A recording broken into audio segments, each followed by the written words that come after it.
जय जय श्री सीताराम भक्तों। स्वागत है आपका हमारा YouTube चैनल ब्रह्मेश्वर महादेव ज्ञान दर्पण में। भक्तों, यदि अभी तक आपने हमारे इस चैनल को सब्सक्राइब नहीं किया तो सब्सक्राइब कर लीजिएगा, शेयर कीजिए, लाइक कीजिएगा।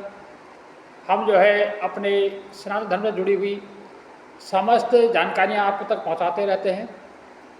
तो हम चाहते हैं कि जो हमारे पूजा पद्धति की जो भी चीज़ें हैं वो हर घर तक, हर सनातनी के घर तक आराम से पहुंच जाए, यही हमारा मकसद है। तो इसलिए आप लोग अपने मित्र बंधु बांधव को शेयर कीजिएगा, और यदि आपको हमारी वीडियो अच्छी लगती है तो आप उसको लाइक भी कीजिएगा और सब्सक्राइब कर लीजिएगा। भक्तों, आज हम बात कर रहे हैं गणेश चतुर्थी, आश्विन मास की जो संकटहर गणेश चतुर्थी है उसके बारे में, जो संकटा नाम से जानी जाती है। ये इस बार आश्विन मास की जो गणेश चतुर्थी है 2 अक्टूबर 2023 को ये पड़ रही है। इसलिए जो भी हमारे विघ्नहर्ता श्री गणेश भगवान के जो उपासक हैं, जो इनका व्रत करते हैं, वो 2 अक्टूबर को व्रती रहेंगे। इसके व्रत के नियम वही है, एक दिन पहले यानी तृतीया के दिन रात्रि को संयमित भोजन करना है, शुद्ध शाकाहारी भोजन करना है, ब्रह्मचर्य का पालन करना है। और गणेश चतुर्थी के दिन प्रातः काल में ब्रह्म मुहूर्त में उठना, सूर्योदय से पहले उठना है, और उठ करके राम नाम का उच्चारण करते हुए बिस्तर का त्याग करना है। उसके बाद धरती पर पैर रखने से पहले धरती को नमस्कार करना है, और अपने नित्य कर्म से निवृत्त होकर के भगवान सूर्यदेव को अक्षत, रोली इत्यादि डाल करके जल अर्पण करें और भगवान सूर्यदेव को नमस्कार करें, धरती को नमस्कार करें।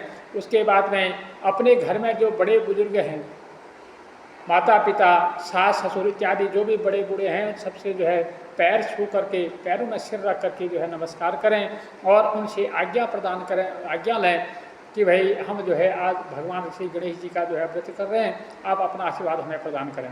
इसके बाद में जो आपका देव स्थान है, मंदिर है, वहाँ पर जाएं, सुंदर दीपक जलाएं, भगवान गणेश जी को नमस्कार करें और 1 मिनट के लिए अपने गुरु जी का ध्यान करें और गुरु जी से मन ही मन में आज्ञा लें, सदगुरुदेव भगवान, आज हम इस गणेश चतुर्थी का व्रत कर रहे हैं, आप अपना शुभ आशीर्वाद हमें प्रदान करें।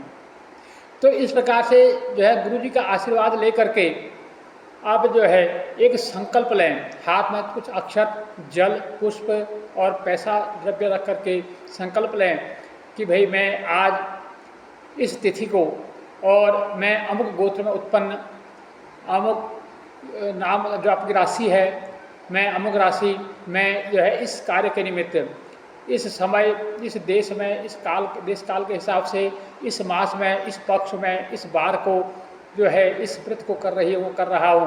अब हम इस व्रत को भगवान गणेश जी को अर्पण करते हैं। इस प्रकार से संकल्प लें। संकल्प लेने के बाद में गणेश जी की आरती वंदना करें, उनको पुष्प चढ़ाएं और नैवेद्य इत्यादि चढ़ा करके गणेश चालीसा का पाठ करें या उनको नमस्कार करें, गम गणेशाय नमः जाप करते हुए अपने कार्य से निवृत्त होएं। उसके बाद में दोपहर में, अपराह्न काल के समय, अपने घर में एक सुंदर चौकी का निर्माण करें। उस चौकी में लाल अथवा पीला कपड़ा बिछाएं। उस कपड़े के बीचों बीच में अक्षत, दुर्वा और द्रव्य रख करके उसके ऊपर सुंदर भगवान गणेश जी की मूर्ति की स्थापना करें। गणेश जी की दाहिने हाथ की तरफ, यानी जब आप बैठेंगे आपके बाएं हाथ की तरफ आपको पूर्वाभिमुख, आपको पूर्व की तरफ मुँह करके बैठना है, और आपके सामने गणेश जी हैं। गणेश जी के दाहिने हाथ की तरफ कलश की स्थापना करें। कलश के कंठ में रोली बांधें, उनको स्वास्तिक बनाएं, उसके अंदर कुछ द्रव्य डालें और पान का पत्ता या आम का पत्ता, दुर्वा इत्यादि डाल करके सुंदर कलश की स्थापना करें। भगवान गणेश जी के आगे एक सुंदर दीपक जलाएं। दीपक के नीचे चावलों का आसन उनको दें और चावलों के आसन में दीपक जलाएं, और फिर उसके बाद भगवान गणेश जी को स्नान कराएं। सबसे पहले संकल्प कर लें। संकल्प करने के बाद उनको स्नान कराएं, पहले जल से स्नान कराएं, फिर पंचामृत से दूध दधी इत्यादि जो भी है अपने पंचामृत को स्नान कराएं। उसके बाद शुद्धोदक स्नान कराएं। यदि गंगा जल हो तो गंगा जल से करें, नहीं तो अपना जो है आम जो जल होता है घर का उसी जल से अपना स्नान कराएं। स्नान कराने के बाद में भगवान गणेश जी को जो है स्थापित करें और उनको जो है वस्त्र है तो वस्त्र लाएँ, नहीं तो कलावा जो है वस्त्र के रूप में उनको प्रदान करें और उनको जो है सुंदर चंदन तिलक इत्यादि लगा करके अक्षत चढ़ाएँ, पुष्प चढ़ाएँ, पुष्पमाला पहनाएँ और उनको जो है दुर्वा जरूर चढ़ानी है। भगवान गणेश जी को दुर्वा अति प्रिय है और कभी भूल से भगवान गणेश जी को तुलसी नहीं चढ़ाना चाहिए। भगवान गणेश जी को तुलसी दल नहीं चढ़ता है, भगवान गणेश जी को दुर्वा अति प्रसन्न है, इसलिए भगवान गणेश जी को 108 दुर्वा चढ़ाएँ। यदि 108 ना हो तो 11, 21, 51, 108 जो भी आपसे संभव हो उतने दुर्वा उनको चढ़ाएँ। और इस आश्विन मास के कृष्ण पक्ष की चतुर्थी आती है, उसमें हल्दी की गांठ भी चढ़ाने का उसमें महत्व बताया गया है। एक हल्दी की गांठ भी उनको भगवान को चढ़ाएँ और कुछ दक्षा स्वरूप जो है उनको द्रव्य चढ़ाएँ और इस प्रकार से उनको भोग में लड्डू, मोदक इत्यादि जो भी है पंचमेवा, पंच मिठाई जो भी आपके पास है उसका भोग अर्पण करें। और 5 फल है तो अति उत्तम, नहीं तो कम से कम 2 फल उनको चढ़ाएँ और फल के बाद में उनको लौंग, इलायची, सुपारी इत्यादि जो है मिला करके पान का बीड़ा बना करके पान चढ़ाएँ।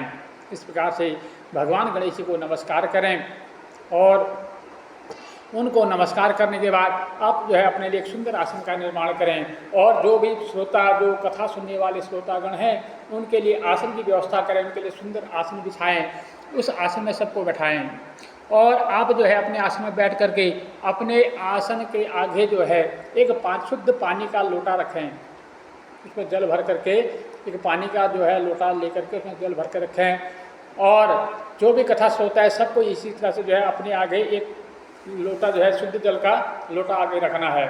और हाथ में यदि सफ़ेद तिल हो तो सफ़ेद तिल रखें, नहीं तो चावल, पुष्प इत्यादि रख करके हाथ में कथा सुनने के लिए, खाली हाथ कथा नहीं सुनी जाती है।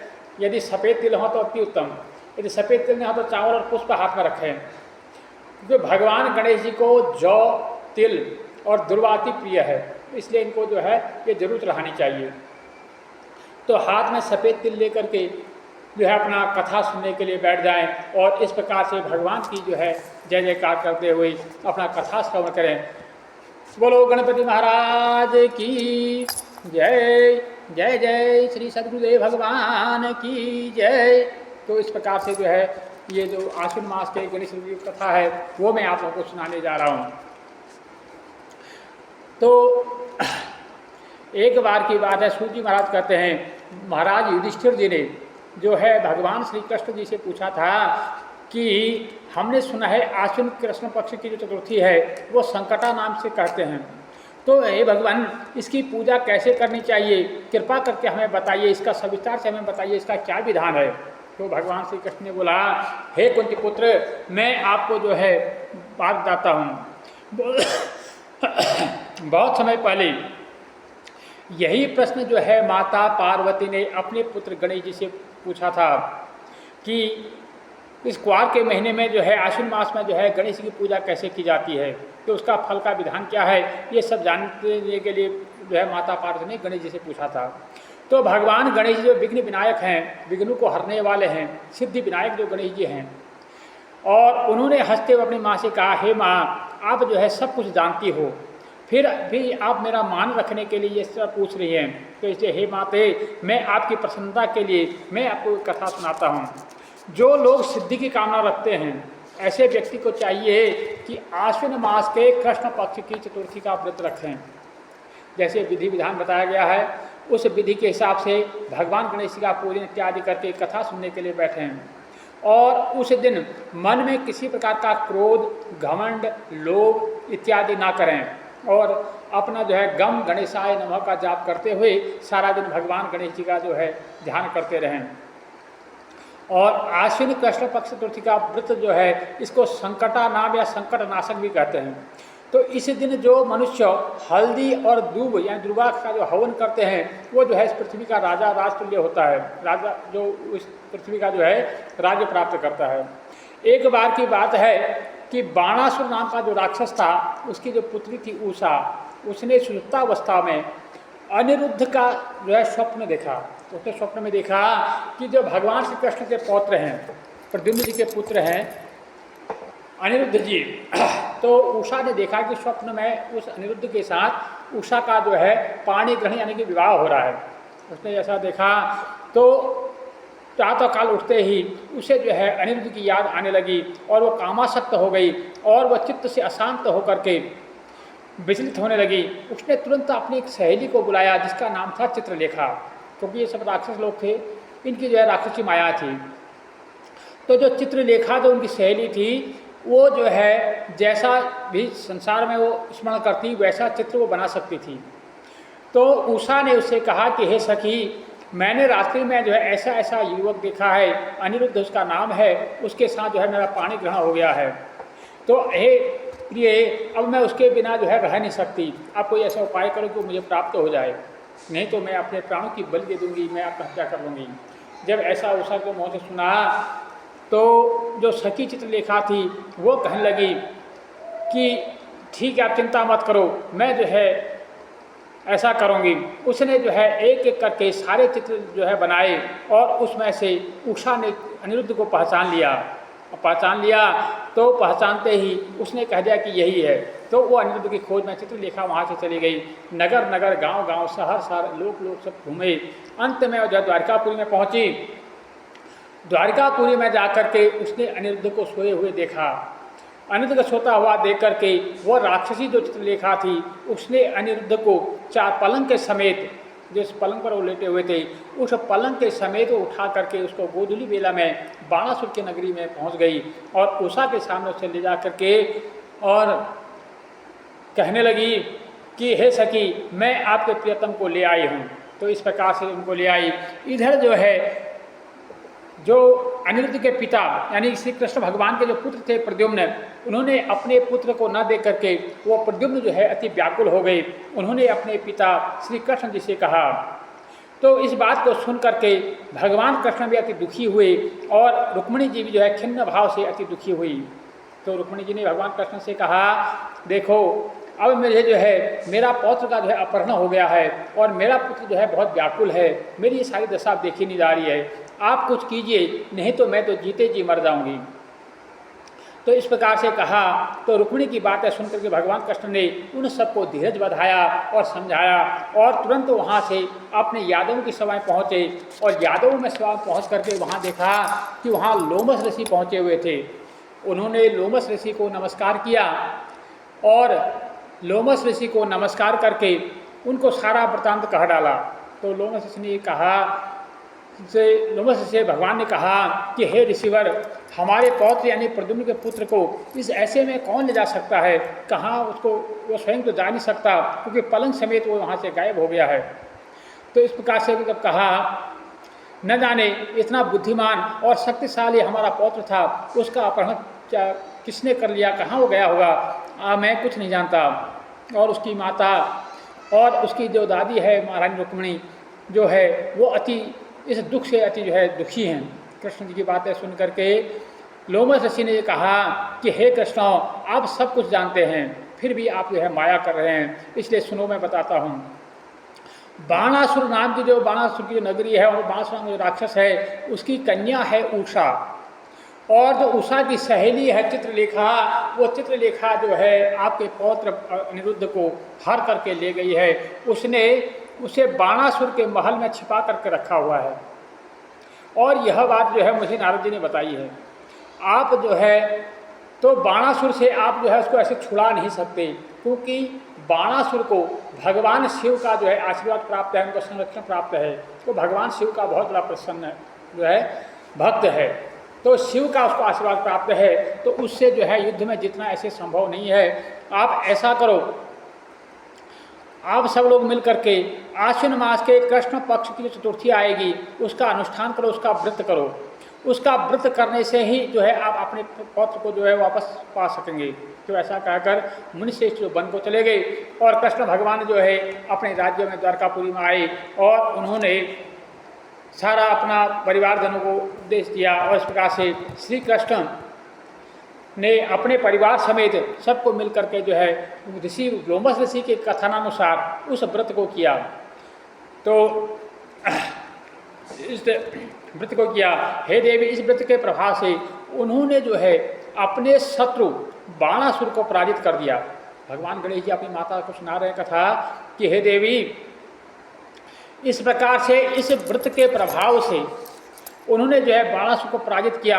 हालांकि उसमें जो है बाणासुर के मेरे पिताजी यानी कि भगवान शंकर जी ने बहुत मदद करी, उन्होंने बहुत उनकी सहायता करी, लेकिन इस व्रत के प्रभाव से बाणासुर की कोई रक्षा नहीं हो पाई, अंत में उसे परास्त होना पड़ा।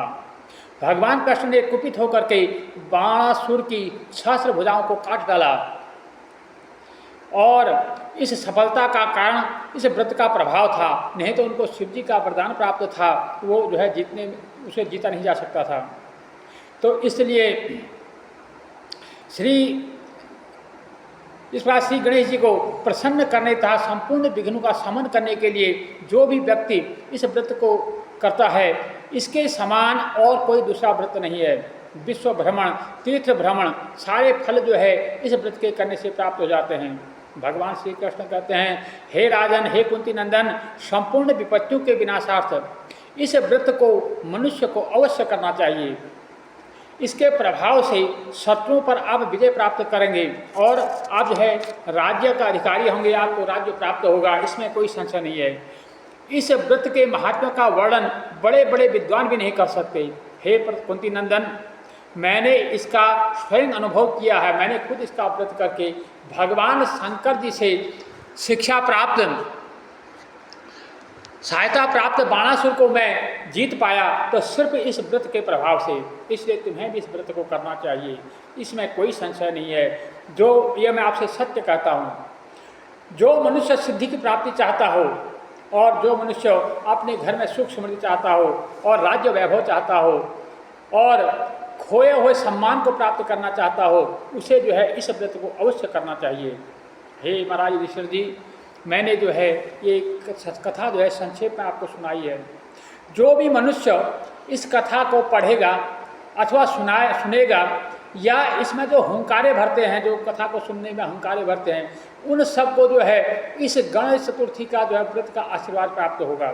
जो भी मनुष्य इस कथा को सुनता है, आगे सुनवाता है, इसमें हुंकारे भरता है, उसको जो है सिद्धि की प्राप्ति होती है, उसके पुत्र पौत्रों में उनको दीर्घायु की प्राप्ति होती है, उनके जो है भगवान गणेश जो है बुद्धि के दाता हैं, उनके बच्चों में जो है बुद्धि का विकास होता है, खोया हुआ सम्मान उन्हें प्राप्त होता है, किसी प्रकार का कोई संकट है, क्योंकि भगवान गणेश जो है विघ्नहर्ता, सुख करता, सुख को देने वाले हैं, विघ्न को हरने वाले हैं, संकटों का नाश करने वाले हैं।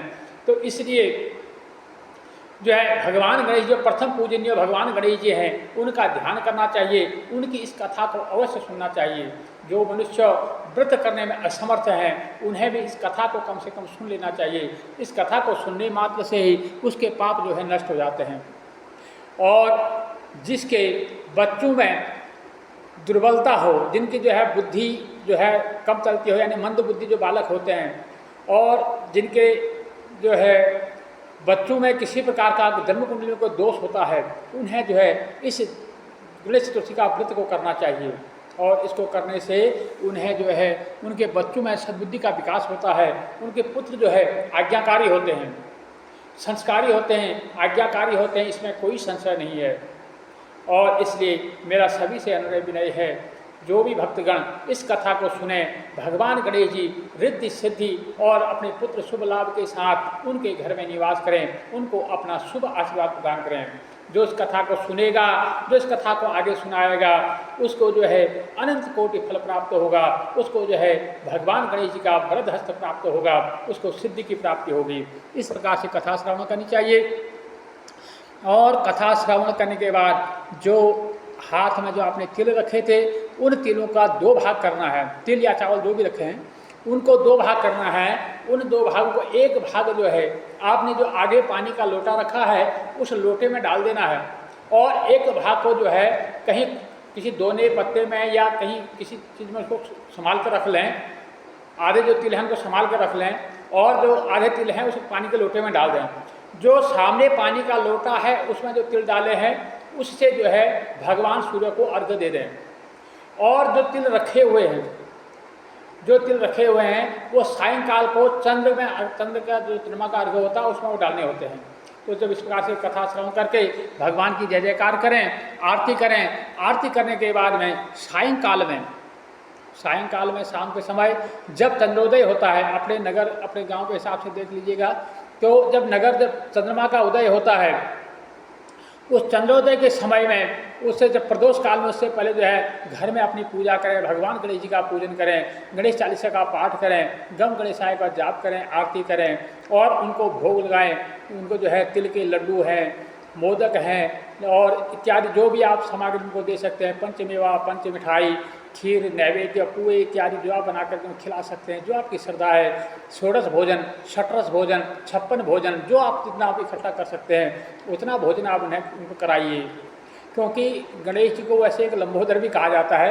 कहते हैं कि गणेश जी का जो है पेट बहुत बड़ा है, इसलिए उनको आप जितना खिला सकते हैं वो भी कम ही पड़ जाता है। इसलिए भक्ति भाव से उनको जो है दीजिए। तो एक कहते हैं कि एक तिल के दाने से भी वो उनका पेट भर जाता है। अगर आप भक्तिपूर्ण होकर के जो उनको अर्पण करता है तो एक तिल का दाना सा जो है भगवान गणेश जी का आहार हो जाता है। नहीं तो पूरा संसार का खाना भी, भोजन भी जो है उनके लिए कम पड़ता है। ऐसा उनका नाम लंबोदर है।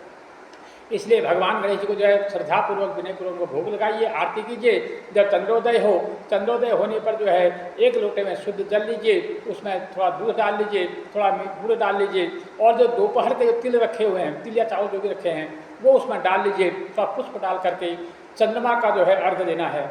चंद्रमा को अर्घ्य दे करके फिर चंद्रमा को जो है नमस्कार करना है। उसके बाद में अपने बाल गोपालों में प्रसाद वितरण कीजिए। अपने घर में जो भी हैं बड़े बुजुर्ग को नमस्कार करके उनके आशीर्वाद लीजिए और बच्चों को जो है प्रसाद बांटिए। और उसका व्रत का बर्तन खोलना होता है। उसके बाद जल इत्यादि पी करके जो है अपना भोजन करके, शुद्ध सात्विक भोजन करके व्रत को खोलना होता है और प्रसाद को ग्रहण करना होता है। इस प्रकार से आप जो है इस गणेश चतुर्थी का व्रत कीजिएगा। तो मैं भगवान गणेश से ये प्रार्थना करता हूँ, आप जो भी गणेश जी के भक्त हैं, जो भगवान भक्त हैं, जो सनातन प्रेमी हैं, आपके घर में भगवान गणेश जी अपनी दोनों पत्नियाँ रिद्धि और सिद्धि को लेकर के, शुभ और लाभ दोनों पुत्रों को लेकर के अपने घर में रहें।